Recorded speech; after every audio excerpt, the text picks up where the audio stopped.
네, 여러분 안녕하세요. 세계지리 두 번째 수업입니다. 자, 오늘은 순서대로 진도를 나가지 않고 페이지 어디를 보냐면 4페이지를 피시면 됩니다. 자, 중간에 지도에 관련된 내용들이 있는데요. 이 부분은 뭔가 내용도 많고 좀 중요한 것 같아서 선생님이 여러분들 등교했을 때 진도를 나가고, 자, 오늘은 굉장히 짧고 간단한 내용들, 우리가 어렸을 때부터 그리고 작년에 다 했었던 내용들을 복습하는 차원으로 아주 간단한 내용만 찍고 끝내도록 하겠습니다.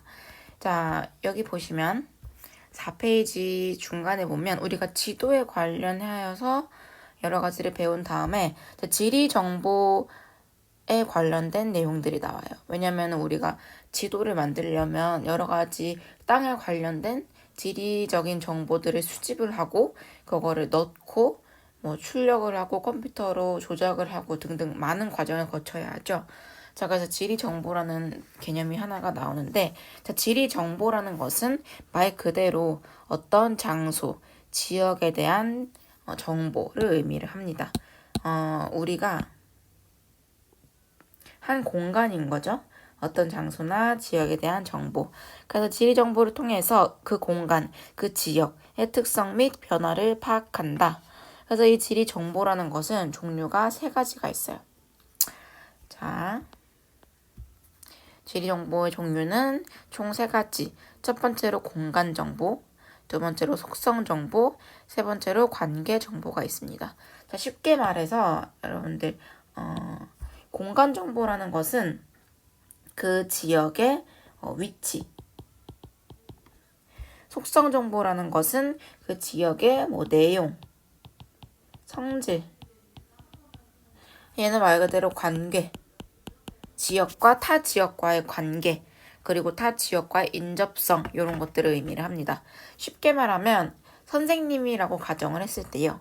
선생님의 위치는 어디에 있느냐? 독산고에 있죠. 독산고 2층 교무실에 있습니다.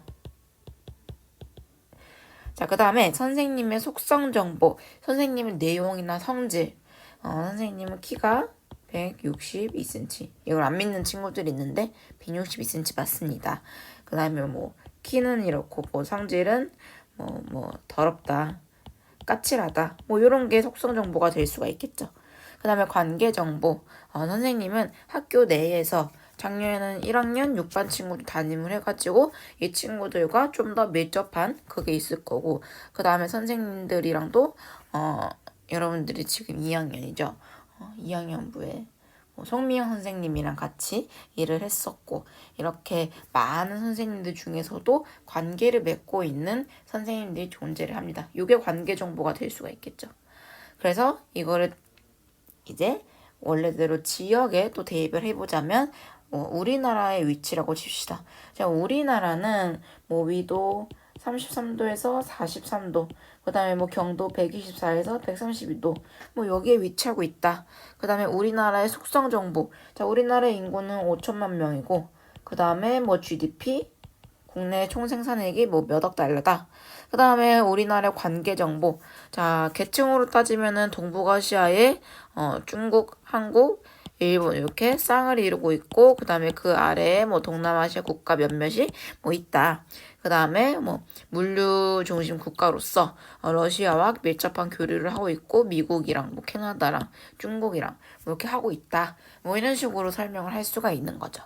그래서 우리가 한 지역에 대해서 그 정확한 정보를 파악을 하려면 위치뿐만이 아니라 저 공간 정보, 속성 정보, 관계 정보를 명확하게 파악을 해야 합니다.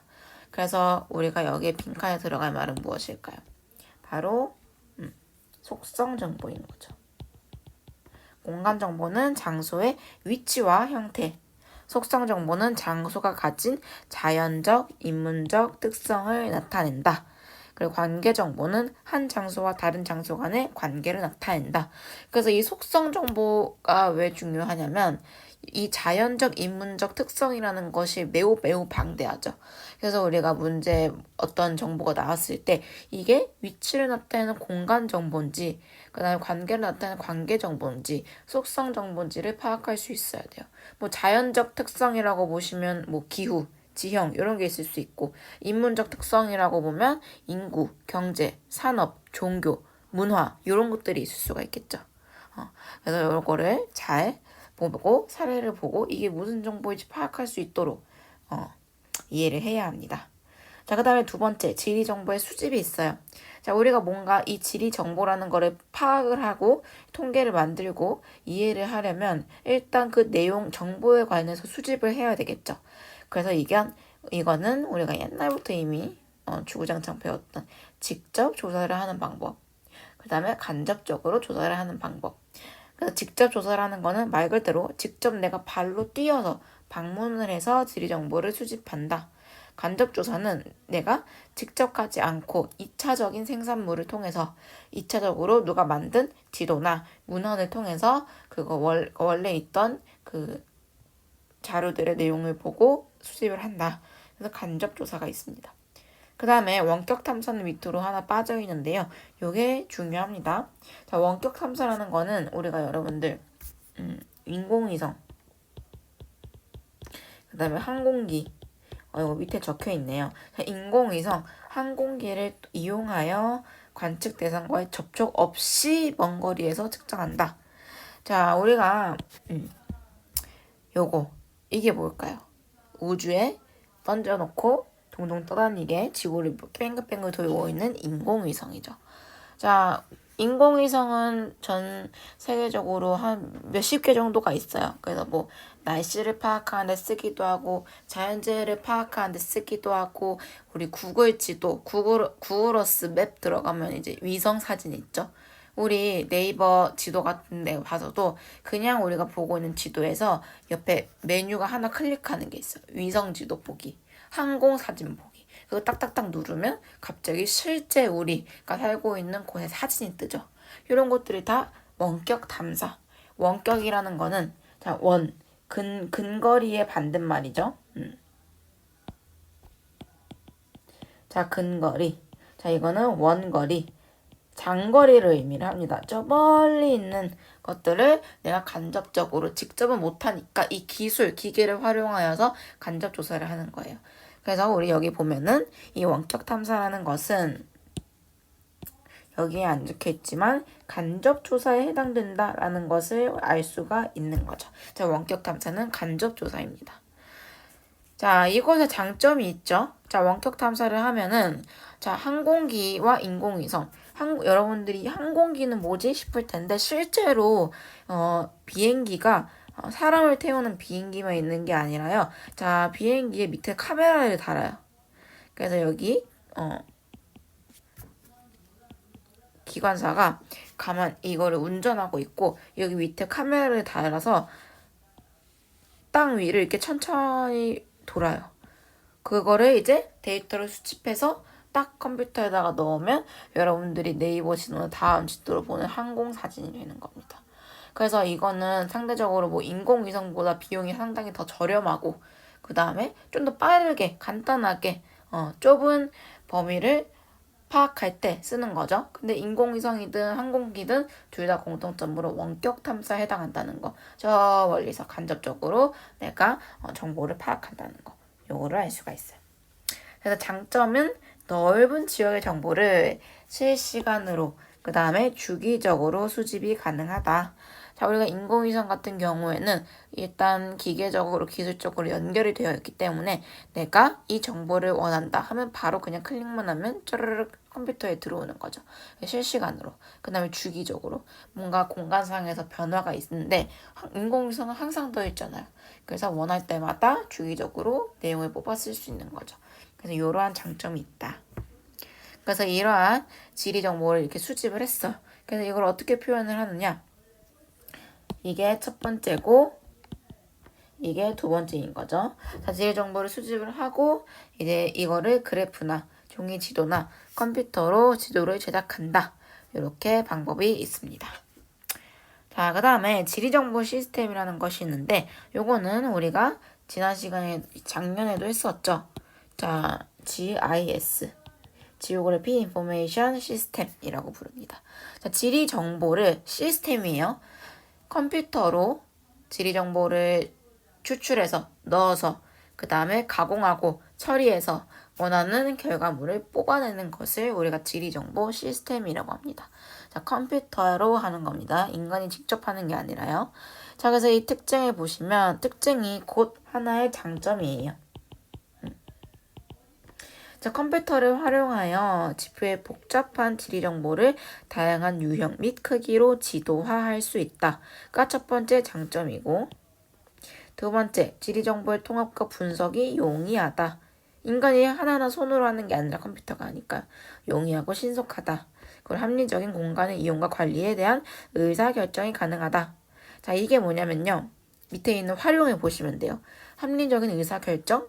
이거는 자, 공공기관 중심 지도 제작 환경 문화 등등등 뭐 컴퓨터 위성 위치 확인 시스템 GPS 등의 발달로 뭐 범위가 있다 이런 말이 있는데, 자, 예를 들면 사실 통합사회 때도 똑같이 했었습니다. 내가 정부 기관에서 예를 들면 국토부에서 국토부 장관이 신도시를 개발하려고 해요. 자, 서울이 너무 포화돼가지고 자, 주변에 있는 경기도 뭐 수도권 강원도 요 주변에 새로운 땅에 아파트 단지들을 지으려고 합니다. 그러면은 이제 고민을 해야 돼요. 어디에 짓지?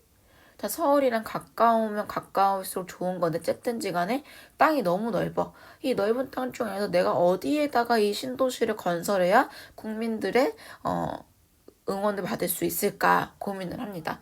그때 GIS를 활용을 할 수가 있어요. 그거를 우리가 중첩 분석이라는 기술이 하나 있는데 GIS 시스템 기술 중에 하나입니다. 예를 들어서 자, 경사도를 일단 추출을 해요. 컴퓨터로.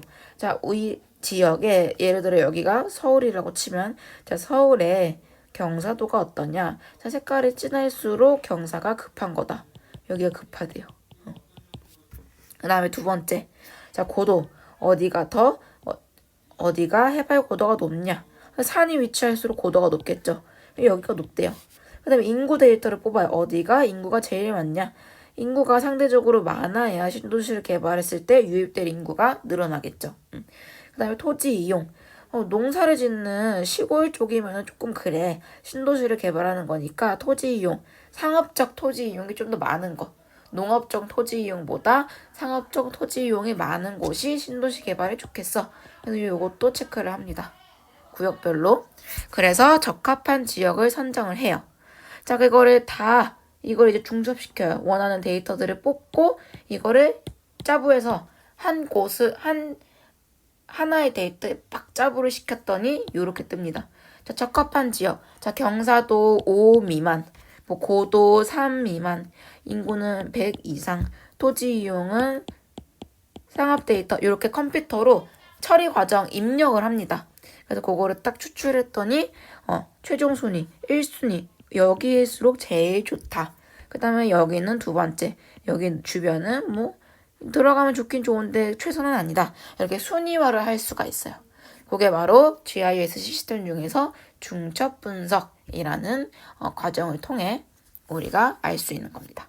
그래서 여기 지리조사 방법 중에서도 지리정보 체계, GIS, 지리정보 시스템이라고도 합니다.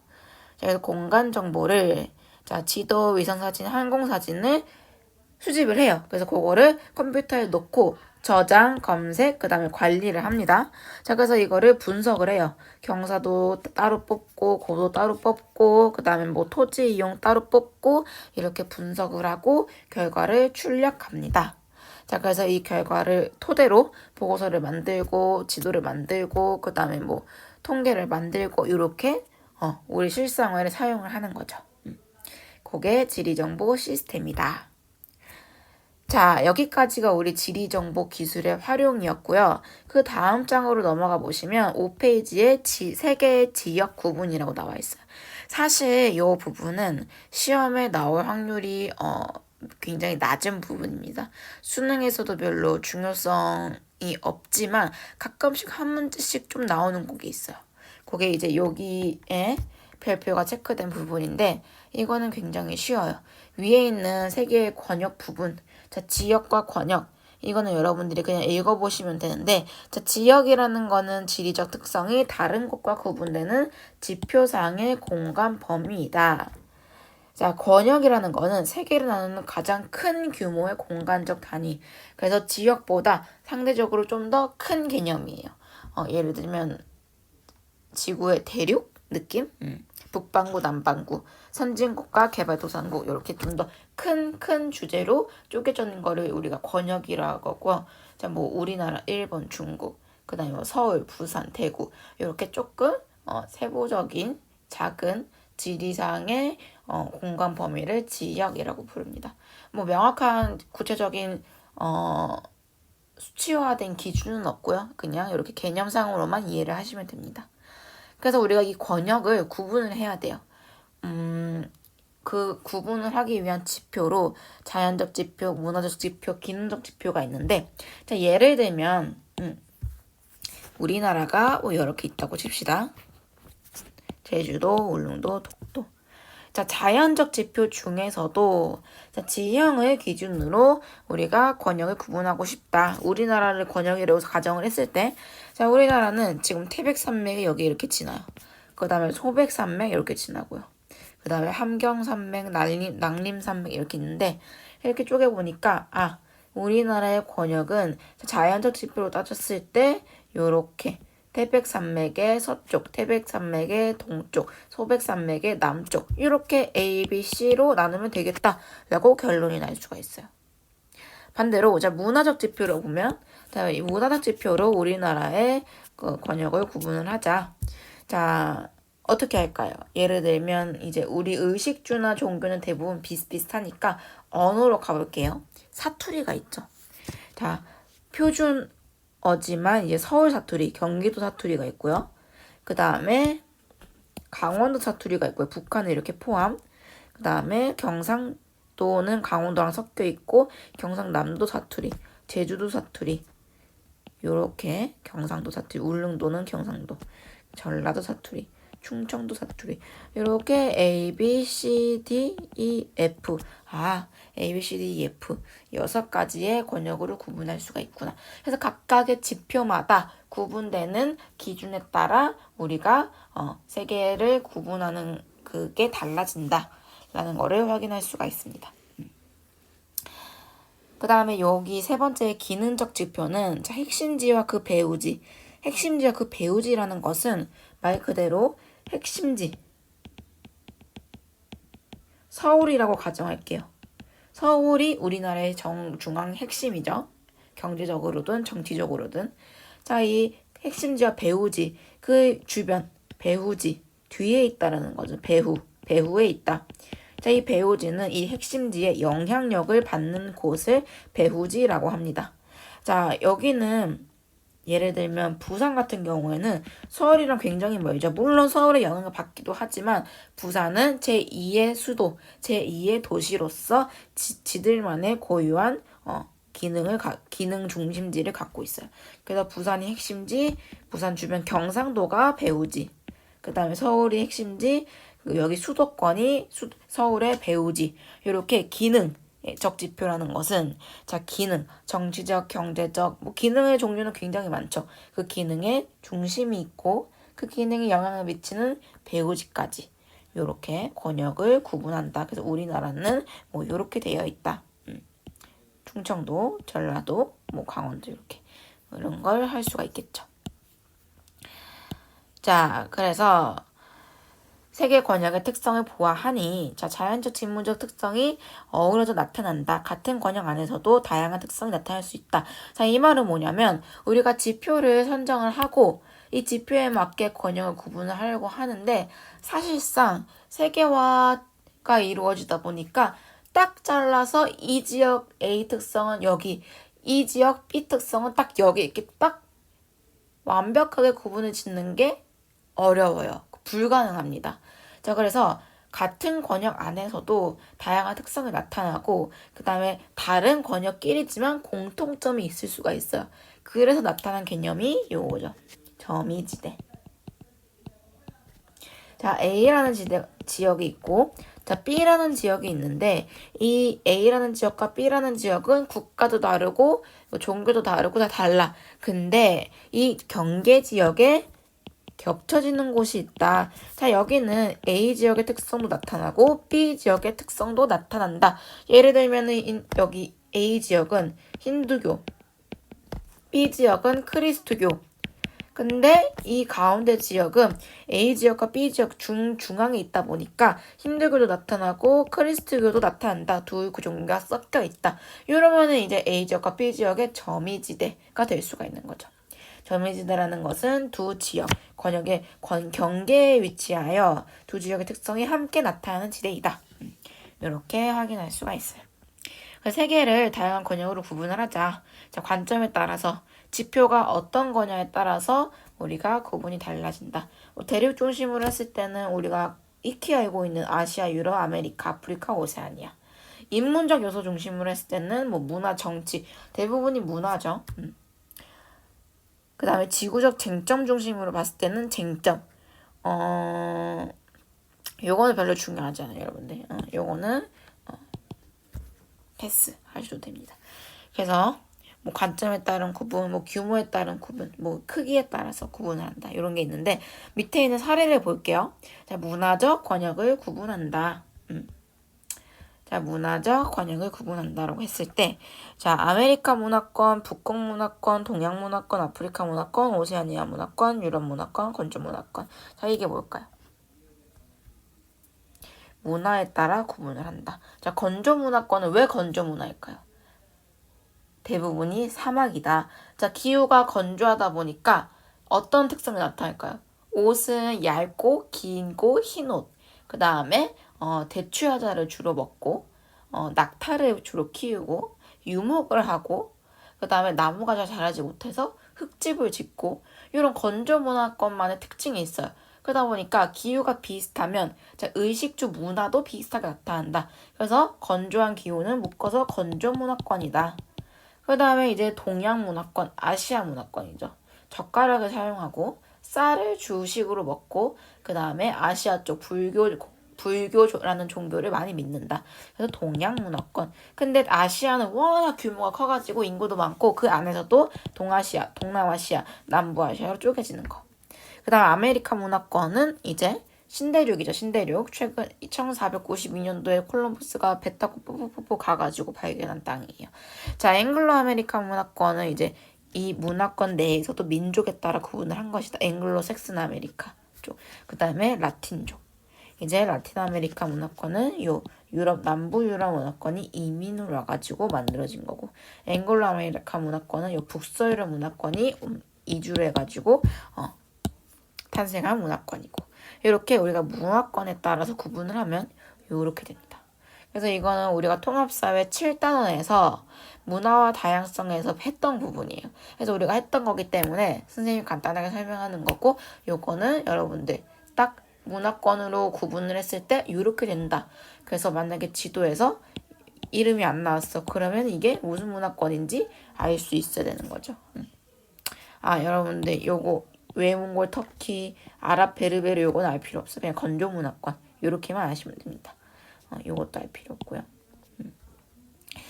유럽, 북극, 아메리카, 오세아니아, 아프리카, 동양, 건조.